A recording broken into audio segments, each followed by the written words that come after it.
So thank you all for joining me today and talking about one of my favorite topics in the world, and that is scaffolding student thinking with complex text. If you're here, I'm sure you are probably more likely someone who is working in that 3rd through 8th grade realm, and you're really working through what does it mean to help children with challenging tests. Specifically, really working on what does it mean to support students with writing about complex texts. And so today, again, take some notes. I can't wait to the end of the session where we can talk and ask questions, because I truly believe that if we truly give children the act of writing, that truly will then be a game changer for them as well.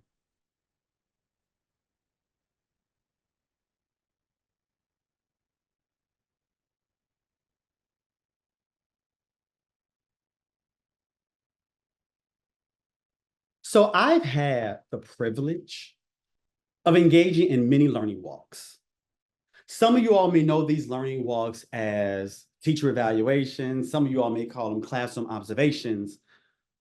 Well, I call them learning walks.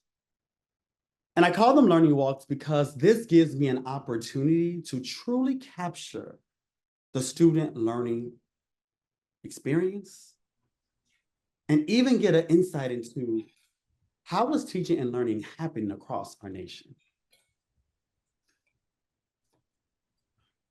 I got an opportunity to walk the halls and the classrooms of a middle school here in New Orleans.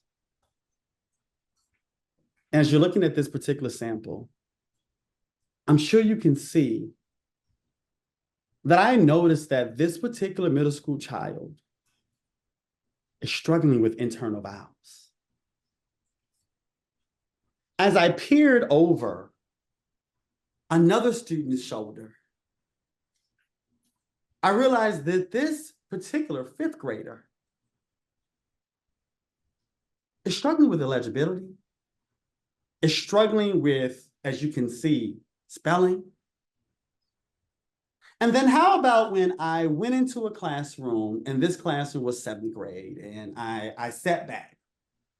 As an observer, you're supposed to sit back and you're supposed to take it all in, but if you know me really well, I'm not the type of observer that just sits back. I get up, I move around, I go where the learning resides. And I peered over this child's shoulder, and I began to realize that the same skills that we're working on with our primary students, our older students need it as well. And if you think that this is somehow some new story, I can take you back about a decade ago, 2011, 8th grade NAEP writing results. Do you see it? Academic disparity hit us in the face. Writing is not a strong point, and writing is a concern. And if you think that this again is old news, well, we can come on up to 2022. 8th grade NAEP, constructive response. You all know what this is. The students get about, a few reading passages, and they're asked the question. And in this particular case, as you can see, the question was, do you think the last page of this website should be called Solutions or something else? In this particular moment, students are supposed to use what they understand about their reading to help them answer that question. Have we seen this question before? I'm sure you have. How many of us grew up with this question that asks you, what title would you give this section? Or what title would you give this book? 43% of our 8th graders actually exemplified full comprehension of that task. And I'm sure some of you are probably thinking about, well, what is full comprehension? What does that mean? Well, it means, I think my ELA teachers will help me out here. You'll say, well, if they're writing about reading, it has to have a thesis statement. And that thesis statement has to illustrate an essential idea.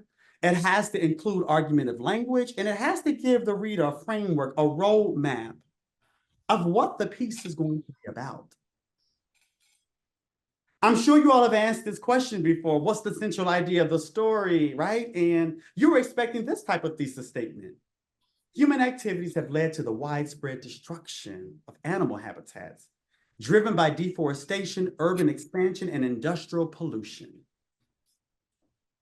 This was the exemplar response.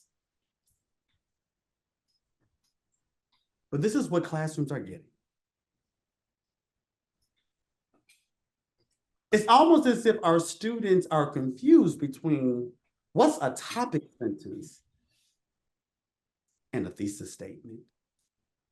If I would add here, I think ELA teachers would also say that full comprehension also means that you have to have robust textual evidence, meaningful textual evidence, meaning you understand which evidence is important versus not, which ones move the plot versus not. You even understand that whatever evidence that you use, it has to have conceptual alignment to the thesis.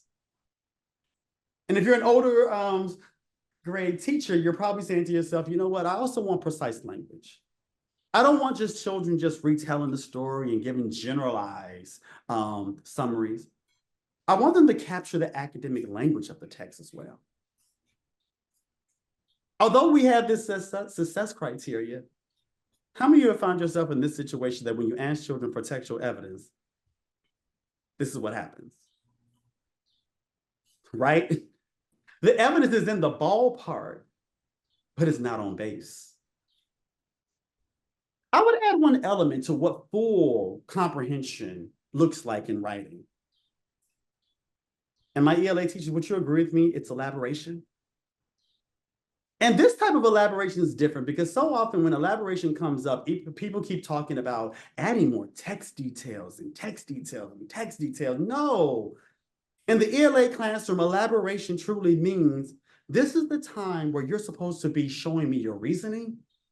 You should be explaining concepts and explaining connections. You know what I often find that when it's time to elaborate, do you all see this too? That when it's time to elaborate, children spend more time retelling the text than really understanding that we're trying to pull out the genius that's within their brain. We want more of them, not more of the text. And so in these moments of complexity, when we're trying to think through what does it look like to help our children create strong thesis statements, find the best evidence, and explain their conceptual understanding, I think it's important that we go back to the research. And what does it say? You know, I have my own professional library where I'm looking at professional resources, I'm looking at empirical studies, I'm reading meta-analysis because I'm always trying to figure out what can be done to disrupt this inequitable system. And so what have I learned? You know, I've learned that the reading and writing connection is 100%. Writing increases your content knowledge. Having children take notes, write summaries, engage in extended activities, that deepens their understanding of subject matter, domain-specific knowledge. And yes, even the writing process, taking children to drafting and revision, that increases their understanding of the text that they're reading. You know, I got a little bit deeper here because, you know, if you all have heard of Graham and Hebert, and in 2010, in their study, meta-analysis, they really call that not only does writing yield a benefit, there's certain type of instructional tasks. So think to yourself, how often are you asking children to engage in personal response, character analysis, or point of view? Where children have to really explain their perception, the character perspective, and be able to distinguish between the two.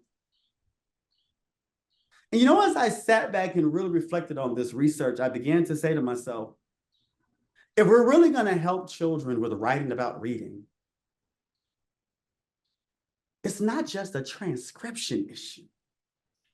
It's a text processing issue. It's a self-regulatory issue. We have to support them in verbal reasoning. We have to support their language development.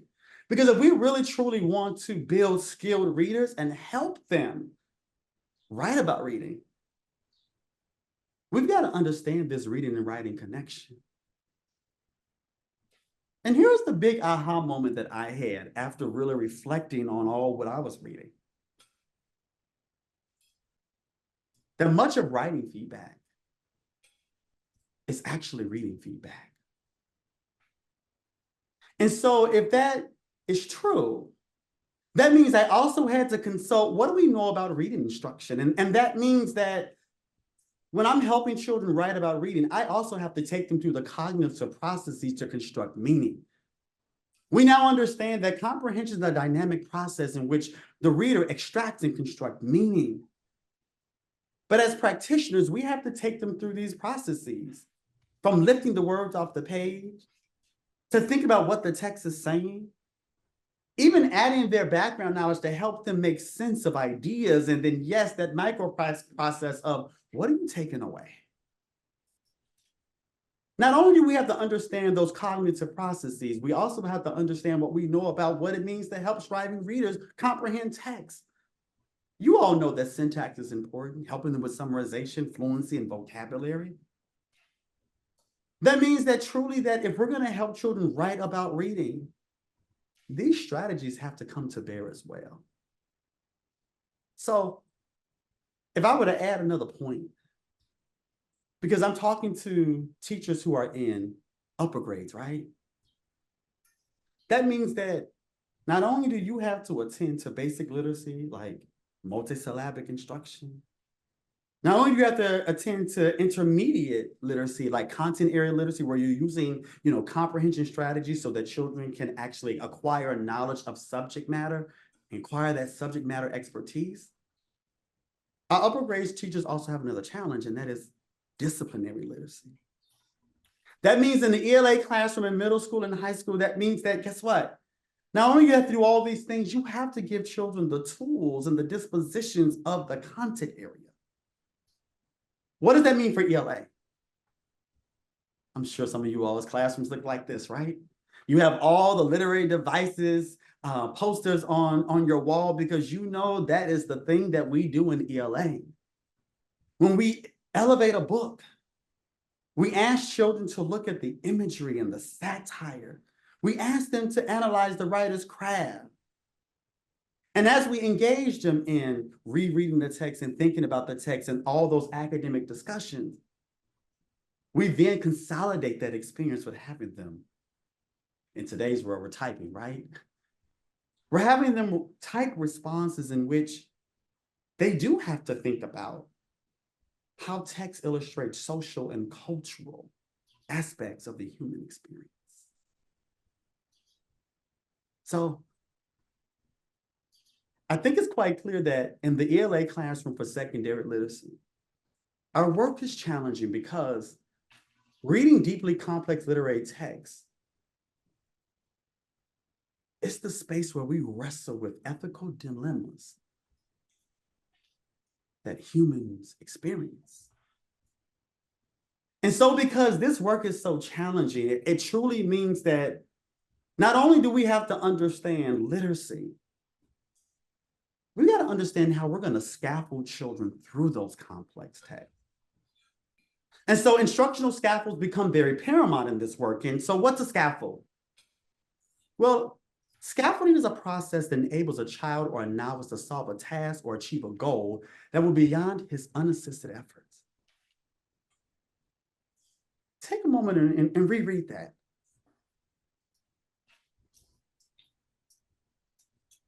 When I'm looking at that particular quote, the two words that really stand out to me is enables and unassisted.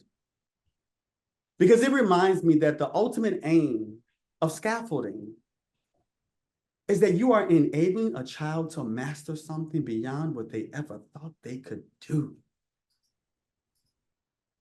And so what does that scaffolding look like? Many of you all know that it really starts with modeling, the teacher model, right? And once you model that particular strategy or scaffold or approach, the student engages in what we call approximating. That means they're mimicking your model. And as you're seeing them mimic your model, you then begin to get into what we call fade away. And why do you fade away? Well, you fade away because your ultimate aim is self-directed learning. You understand that scaffolds are temporary. They stay in place until the edifice can stand on its own. So not only do we have to understand this gradual release of responsibility, we have to understand the different types of scaffolds, and that means, front end, distributed, back end. We have to know these types of scaffolds because we're intentionally engaging children in complex work. Remember that definition says that you're engaging in something that we know that they cannot do without your assistance. So some of you all engage front-end scaffolds. Maybe you do, you pre-teach vocabulary, and you do that before the reading. If you create questions and queries for children to engage in at those strategic topping points during the reading experience, that's distributed scaffolding. And then we all know, although you can read a story multiple times with children, you cannot expect that they just are going to remember everything. And so that back-end scaffold becomes important because it allows you to consolidate children's learning. So after we read a text, I may give students a graphic organizer like that Venn diagram, and the task is to compare the major characters, because I want to ensure that you leave with the critical content and the ideas behind the text. If you would allow me, I would also add that you can't just know the scaffolding types, you have to know their context as well. You see, there's evidence versus research-based scaffolds. Evidence-based scaffolds, as you all probably already know, it means that particular strategy, that routine, that approach, someone went into a classroom, did a random control trial, and saw that, guess what? The students who got the treatment, their literacy gains surpassed the business as usual class. So that's evidence-based. But there's also research-based scaffolds, and this is where practitioners, you may look at a meta-analysis, you may read a professional literature, you may read those resources, and you use that information to then create a scaffold. And in this case, you're creating it to go back into the classroom, but you're not, and as this other example, you're not doing a random control, right? I want to share with you all that in my work in implementation, I spent a lot of time looking at meta-analysis, and like in this case, had time looking at the power of instructional scaffolding. It's powerful, as you can see, with its effect size. I'm sharing this as an example because I want you all to know that the scaffolds that I'm going to share with you all today, they're research-based. The schools in New Orleans, the 3 middle schools that I've been working with, we analyze those meta-analysis, we glean the kernel, essential content and ideas that we should know. And we began to use our knowledge of what it means to teach vocabulary and inferential thinking to then create instructional scaffolds. So I wanted you all to know that in this presentation, you should be prepared to see that I'm going to talk about 3 reading scaffolds that I created that align to research. I'm also going to highlight a writing scaffold. I call it, although it's called a scaffold, I really want to call it like a routine or a protocol, because in this work, we always took kids through this process of first orally get the gist, the who and the what. What's important about that who and the what? And can you say it in 10 words or less? And then once children orally explain the gist, we then help them build the sentence, and we use the sentence builder. Some of you all are very familiar with this. The who, what, when, where, how, kind, and why. We use this to help children build that sentence that they need. And then we ask them to either write it or type it.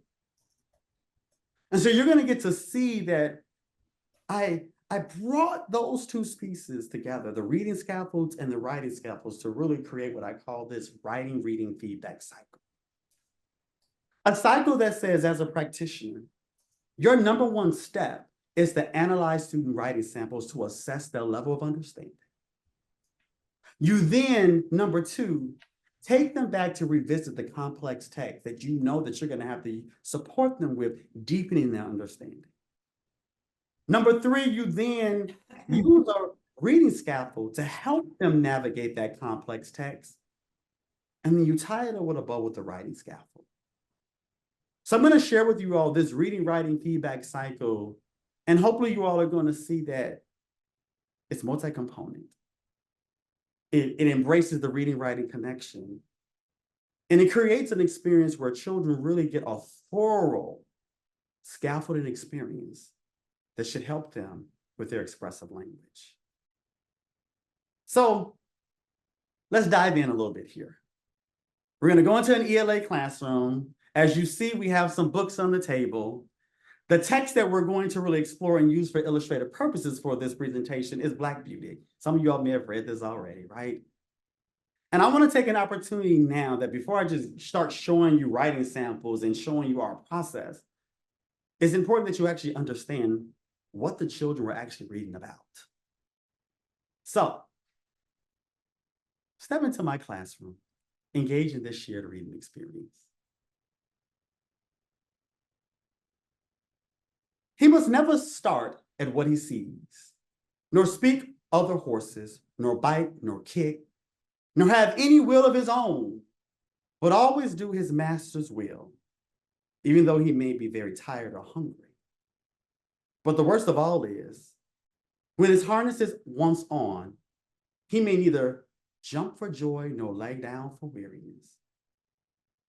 So you see, this breaking in is a great thing.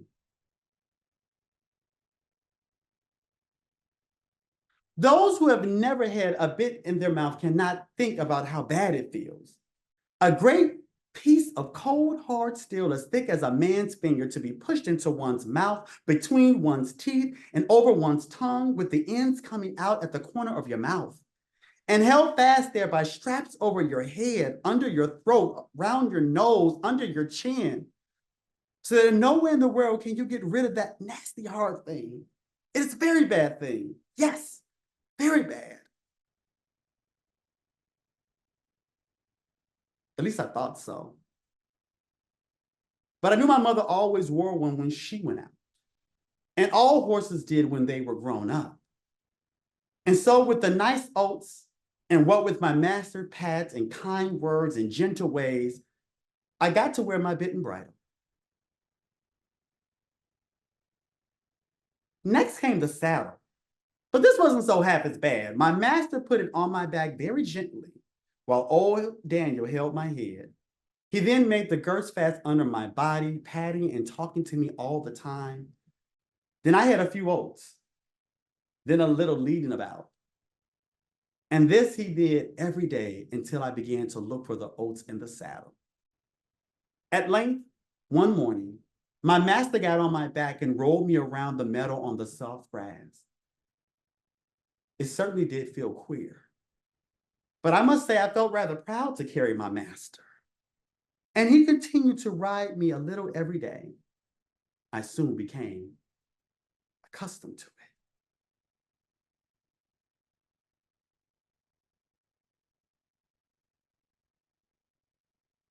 When I think about teaching children complex text and how to write about complex text, it's important that a practitioner has already identified the key excerpts they will use from that text to scaffold student learning. This isn't something you do in the moment, you pre-plan this. And so in this situation, I shared this particular excerpt with you because it illustrated a central idea. It actually illustrated multiple aspects of text complexity, like language structures and density of information. It had tier 2 and 3 vocabulary that really illustrated the key point as well. And finally, there was that kernel sentence. You know, we love complex sentences in upper grades. We love to break them apart, language deconstruction. You see, to me, this excerpt is what I call the VIP. It's the very important part. And as practitioners, again, before you scaffold student learning and you engage with students, you have to know the arc of the text. You have to know the 3 to 4 key VIPs in your text because you're going to have to move children along that spectrum.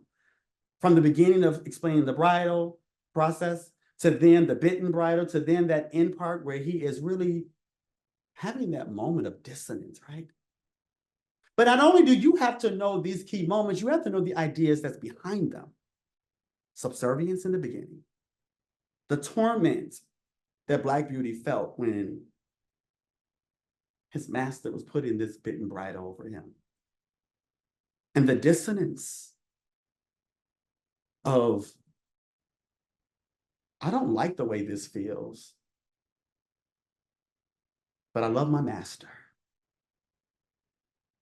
You see, as practitioners, when you think about scaffolding students, you're going to have to know those VIPs. You're going to have to know those critical ideas because that's where you're scaffolding towards. So I want to engage you all in a quick multiple choice question. If you could put in the chat right now, think about this. How does Black Beauty feel about his master? How does Black Beauty feel about his master? Does he feel subservient? Does he feel honored? Or does he feel both? What would you say?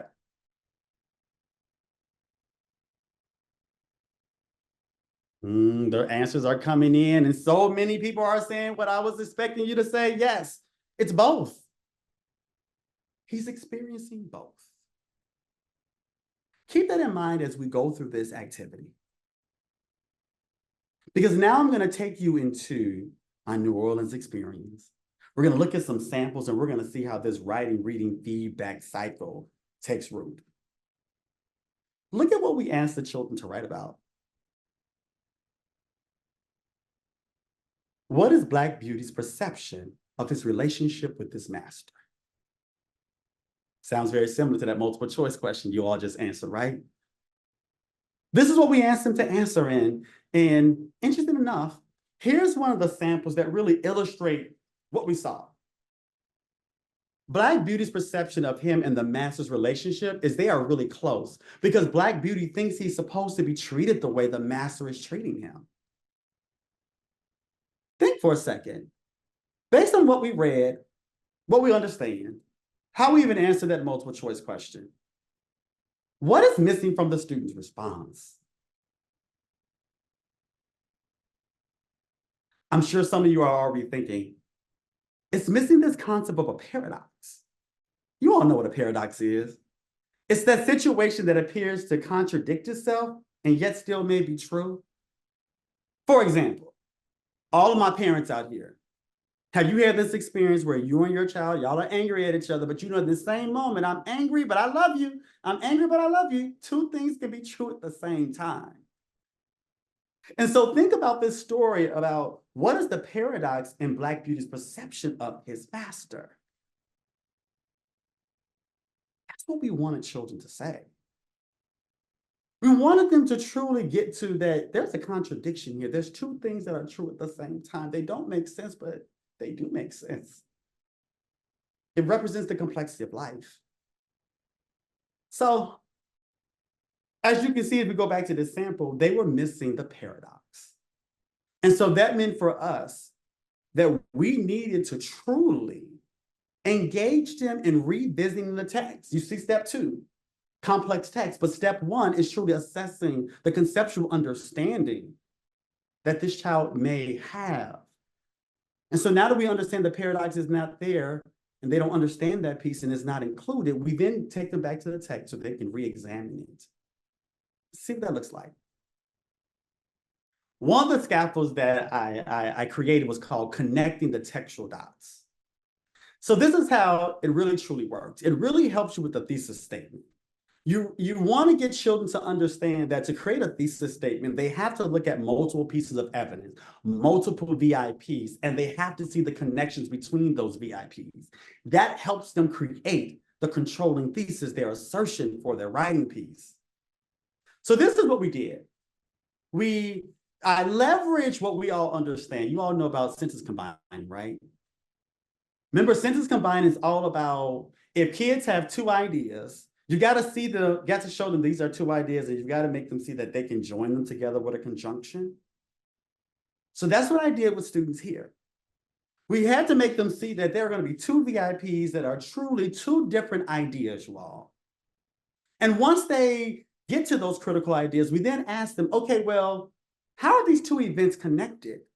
How are the ideas in these two events connected? And use a conjunction, right? And then once they use that conjunction, we then help them create it into a sentence. You know, that idea 1, comma, conjunction, idea 2. So what does this look like? Creating a graphic organizer, as you can see, this graphic organizer has a place for children to describe the VIP, summarize it, one sentence. having them sketch an image of it, because I truly believe that it really helps children visualization and really processing the text. That image really just helps them focus on the right critical content. And then the last part of the graphic organizer is one of my favorite pieces. I came up on this on the fly, you all. I hope y'all like it because I'm going to explain it in a second, but it's creating a hashtag to capture the essential meaning of the text. So let me illustrate how we did this with the students. So we took them back to the VIP. Remember, that second step of the writing, reading feedback cycle is that they go back to the text to examine it. So we go back to that VIP, we make them look at that particular sentence, but always do as master's will, even though he may be very tired or hungry. We then ask children to think about, if you had to create a hashtag as to how Black beauty is feeling in this moment, what would it be? Can y'all put a hashtag in the chat for me? I just want to see what you all would create. In this moment, think about this. How was the character feeling? How was Black beauty feeling? Like, create a hashtag and put that in the chat for me. I'm very tired. I'm very hungry. I've always got to do my master's will. Right? It's in that moment in the beginning, right? I've got to do what he tells me to do. You know what's interesting? I had the kids think about this hashtag because, as you all know, they're all on Twitter, they're all on social media. And I said to myself, okay, you all will write a whole long thousands of sentences and not get to the point. Use what you all understand about Twitter. Use what you understand about social media and create a hashtag for me in this moment. You know what they created? It was interesting because we did some free vocabulary work with them. And this was the hashtag they came up with. Subservient. We had talked about what it meant to be subservient, and now they were able to use that as their hashtag to explain that in this moment, he does not get to do what he wants to do. He has to obey the order. But then we get to VIP 2. And this is where he says, but I must say I felt rather proud to carry my master. And I asked the children again, what hashtag would represent how Black beauty's feeling now? Some of them said honored. So now that we revisit the text, they now see the paradox. That next step was to ask them, okay, so we got subservient over here, we have honored over here. Which one of these conjunctions will tell you how they're connected? Chose however. They chose however. And what this did for us is now it meant looking at the graphic organizer in totality, seeing how they gave a summary of the VIP, a sketch, they put their hashtag, but you see what they put in the middle, the however? Now the kids have this graphic organizer, and yes, in your professional resources, you're gonna see this graphic organizer. You all can use it, click it, hope you can use it, it'll help you. But now the kids have all this information, we then supported them in revising their thesis, letting them know that now you have to create a sentence that has these 2 words in it and you have to use the conjunction. And look at the revised thesis statement of one of the students, that particular student that we engaged in that whole group experience with came back with Black beauty's perception of his master is complicated because he feels subservient. However, he also feels honored to serve his master. You see how instead of saying paradox, the child said complicated. And now we see the complication through the word subservient, honor, and they use the conjunction. So it was really cool just to see how that reading, writing feedback cycle of assessing students' understanding, taking them back to the text to deepen their understanding of the critical ideas of the text, and then that scaffold supports them within ultimately writing that one critical sentence.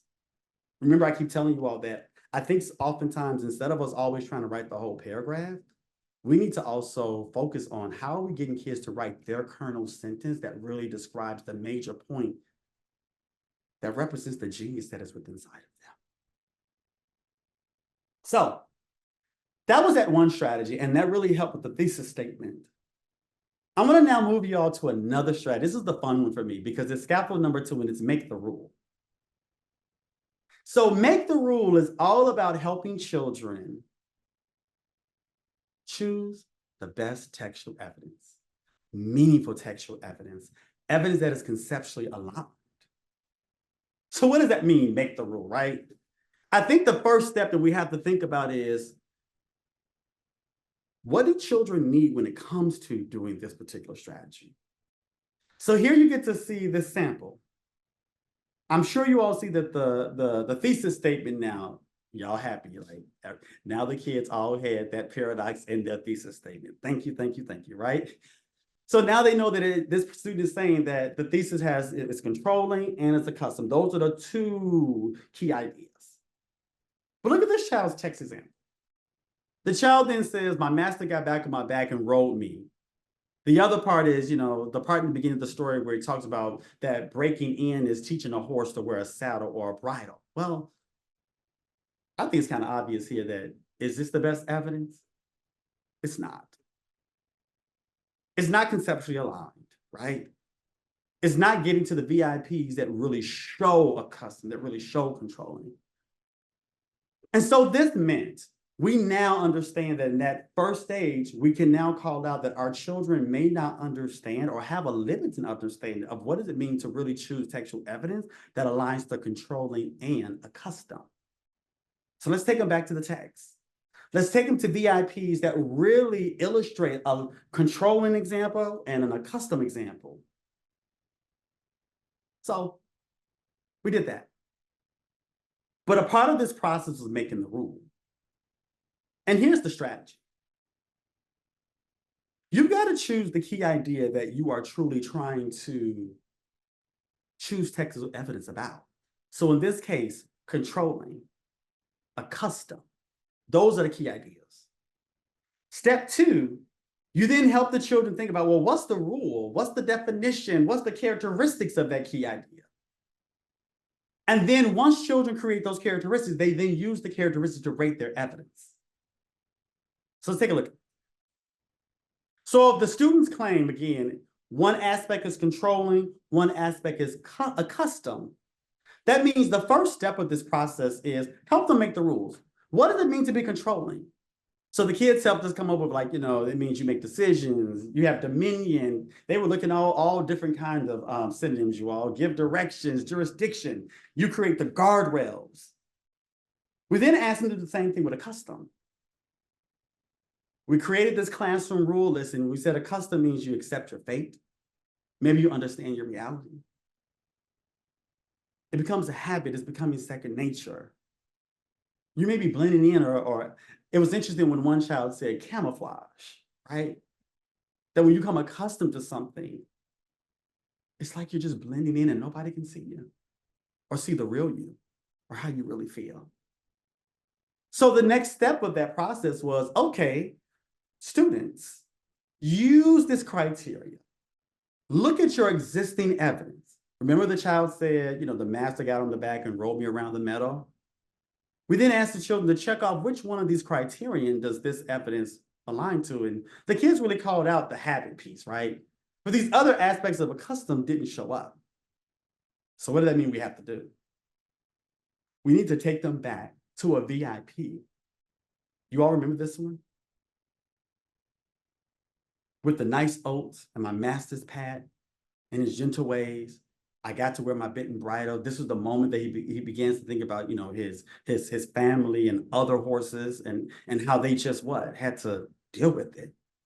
That was their reality. It's taking kids back to these moments and having conversations about this, right? And then saying, I'm gonna pull up some new evidence. Think about that new VIP. Which characteristics, which criteria does that new VIP align to? This is a moment of accepting your fate, it's understanding your reality, and it's a habit. You see, teaching children to do this makes them realize that until you have a success criteria, you don't really understand what type of evidence you should be searching for. Once we did this with students, we went back to the writing. So what's the gist? What's the gist now? You went back to that VIP, right? This is the one about a custom. What's the critical idea? Let's build the sentence and let's help them write it in. Here's the new one. That same student came back and had a new piece of evidence. But this is the part that I get really excited about. Look at the elaboration.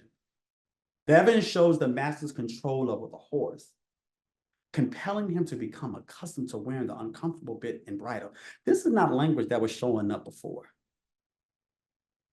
You know, it was interesting for us to have this critical conversation as practitioners, and I kind of brought, teams of teachers together, and we had this question around, how does the scaffold make in the room support the selection of meaningful textual evidence? Many of the teachers called out that it was having that success criteria that allowed children to know what they should be looking for. It was the roadmap. But do you realize also that success criteria, those rules, actually will help children elaborate on their textual evidence too. So it's like this situation where we had this moment of like, this one strategy serves two purposes: selection and elaboration. Okay, that was scaffold 2. Now I'm going to move into the last scaffold. And I call this the activate and apply. You notice that the other two scaffolds, that one scaffold was helping the thesis statement, making the rule was helping the textual evidence. Well, this one, I use it for elaboration. If I stamp home the point, remembering that elaboration is the time for children to state their reasoning. It's the time for them to explain concepts, explain connections. Remember, we're trying to tease out all that beautiful thinking they have in their brain and get it on the paper. But let's take a look at some samples of work so we can see how this showed up in our schools. I'm calling out that we know that this student wanted control to be a critical idea. That's the thesis. Now look at this evidence. In line 1, it says, but always do his master will, even though he may be tired or hungry. That is the student's textual evidence. Look at the orange. It helps you understand, even though he is tired or hungry, he has to continue to listen. Huh? What concept does the student explain? In this example here, the student's not explaining a concept. The student's basically retelling the textual evidence again. How many times have you all seen that when it's time to elaborate, kids are consistently summarizing, retelling, giving you more textual detail, saying the same thing, being redundant, and you're saying to yourself, your thesis is about the concept of control. In this section, I need you to write about, what do you understand about control? And how did that connect to this evidence, right? It's explaining concept and explaining. So in this situation, we had to address this. And that meant going back to that reading, writing feedback cycle. Student writing is showing us that the child has a limited understanding, or I'll say this, is expressing a limited understanding of what control means.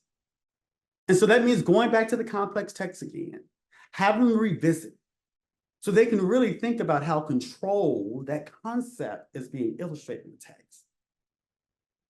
So what might that look like?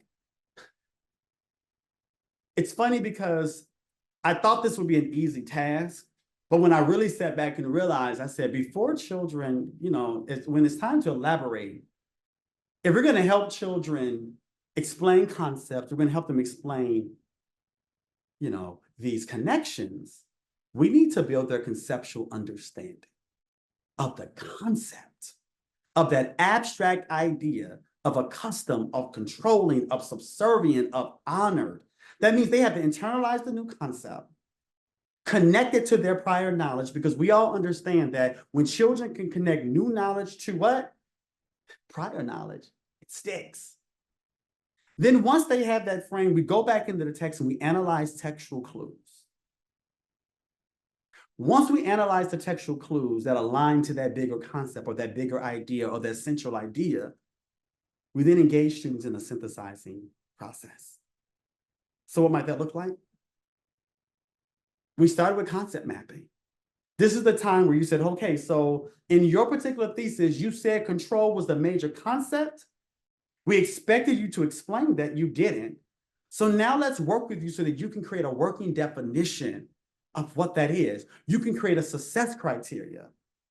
So you do this concept mapping. You have the children do it at their desk too, because you don't want to just always let you do it and you're always leading it. You've got to let children sit and do those concept maps by themselves as well. Why? Because while they're working, you're aggressively monitoring. You're looking at what they're writing. You're trying to prepare for that whole class consolidation of what control means. And so now we talked to the students and came over like, yeah, they called out power and dominion. When you dictate when people start and stop. I love that when a child said that. And then of course, once you show children a big word like jurisdiction, then they just use it over and over and over again, right? So that became a part of the concept map. But here's the power. Once you have this like this, you use it as a guide to go back to the text and search for textual clues that align to that concept. So kids go through, you see how you can highlight. Control, right? Always do the master's wheel. I can either jump. I can't lie down. I can't lie down if I'm weary. Those lines really show, dominion and jurisdiction and who has power and who does not. Once the kids really highlight and annotate that textual clue, then you answer them that critical question. How does this illustrate our shared understanding of the meaning of control? You ask the class that, you can ask them to write it down on, write their responses on, a quick write. You can also have an academic discussion about it, right? I really do believe that we can help children with more oral discussion so that they can hear themselves, they can clarify their points. But the point here is that you can't just have kids annotate textual evidence. You have to have the conversation with them to say, okay, so how do you see control showing up? And you've got to allow them to explain their concept. You can't do it. If you do it, they don't learn it. They have to engage in that practice opportunity. Once we did that work, we took them back to gist it, build it, write it, right? I know you all see something different here. You see, instead of me saying the who and the what, instead of me saying, write it in, that 10 words or less, we use the hashtag in this moment. Because remember, elaboration is about explaining concepts. We had already taught the children that every time you hashtag, it has to represent a concept.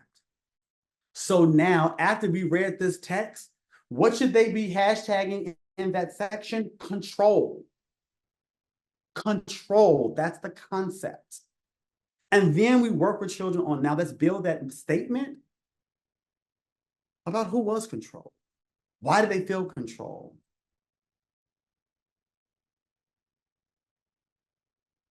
Here's that student's revised response. You see it? Here, Black Beauty illustrates the control his master has over him, making him ignore his own needs and obey orders. There was a critical moment in which teachers and students realized that when we made that conceptual map, that semantic map, whatever you all want to call it, that gave children the language to explain the concept. Back when I was teaching 6th grade, I had this transformative experience that you can't get kids beyond retelling when they don't have deep conceptual understanding of concepts and ideas, when they don't have working definitions, when they don't have criterion, when they don't have those rules. We keep asking kids, explain, explain, explain, but not realizing they actually need a scaffold to tease that out. They need a scaffold to actually create that working definition. They're saying, teacher, I don't know how to explain this. Guess what? I'm 12 years old writing about a concept that you all as an adult have spent your whole life processing. So if we're going to help children really truly explain their thinking, we've got to spend more time in helping them explain concepts, helping them define concepts, because that becomes the beauty that they need to use to show what's in their brain. I'm hoping you all at the close of this are really agreeing with me to some degree, right? That much of writing feedback is actually reading feedback. That when we're in this work of complex text instruction, it's going to be more than writing a sentence, spelling. There's going to be some conceptual development that has to happen that can only happen when you re-examine the text. So as I close, I really want you all to take in what I mean about this reading, writing feedback cycle.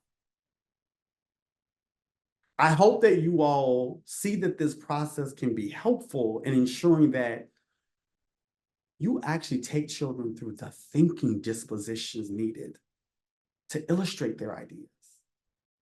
Number one, understanding that when you read students writing, it's not just about, is it grammatically correct? It's about understanding what is the level of understanding that's being distributed here, that's being illustrated here. Is this surface code? Is this the text base? Is the child missing the big idea of the text? You have to examine their writing for their conceptual development as well. Because then you're going to go back and say, let's revisit the text, because there's some places in the text, there's some VIPs that I can take you to, and we can talk about them again, and we can revise and deepen your understanding. And yes, I'm going to use that VIP. Yes, I'm going to use that challenging part, because I know that if I give you more, you'll learn more. And so because I'm giving you a challenging part of the text, that means I'm going to use a reading scaffold, right? I may use text structural analysis. I may use graphic organizing. I may ask you to summarize. I may ask you to think about vocabulary. And then after I've done this work and I've made sure that you have that concept solid, that's when I ask you to write.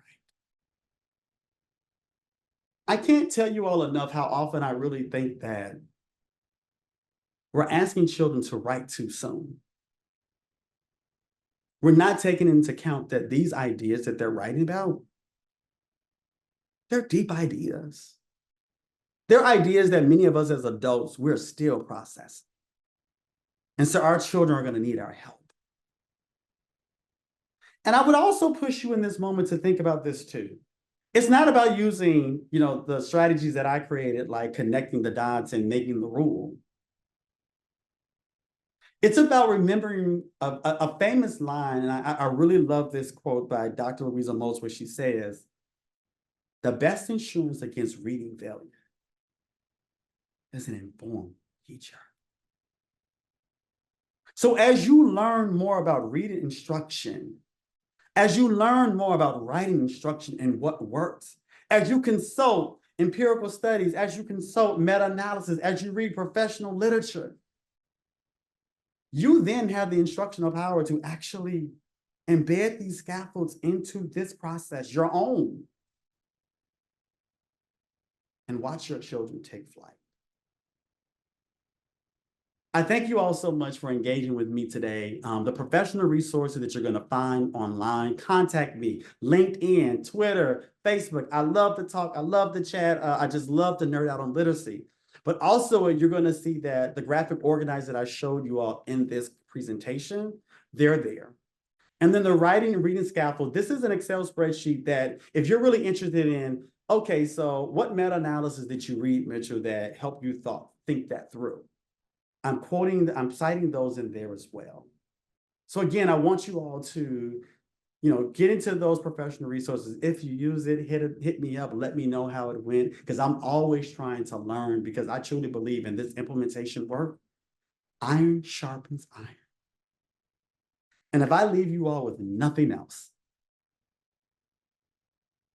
don't forget that as we do this work, As we engage kids in these processes, from the complex text to your reading scaffolds, the writing scaffolds, I think many of you all agree with me with my next statement that if we do those things, this is what we would experience for our kids. That literacy is liberty. Thank you.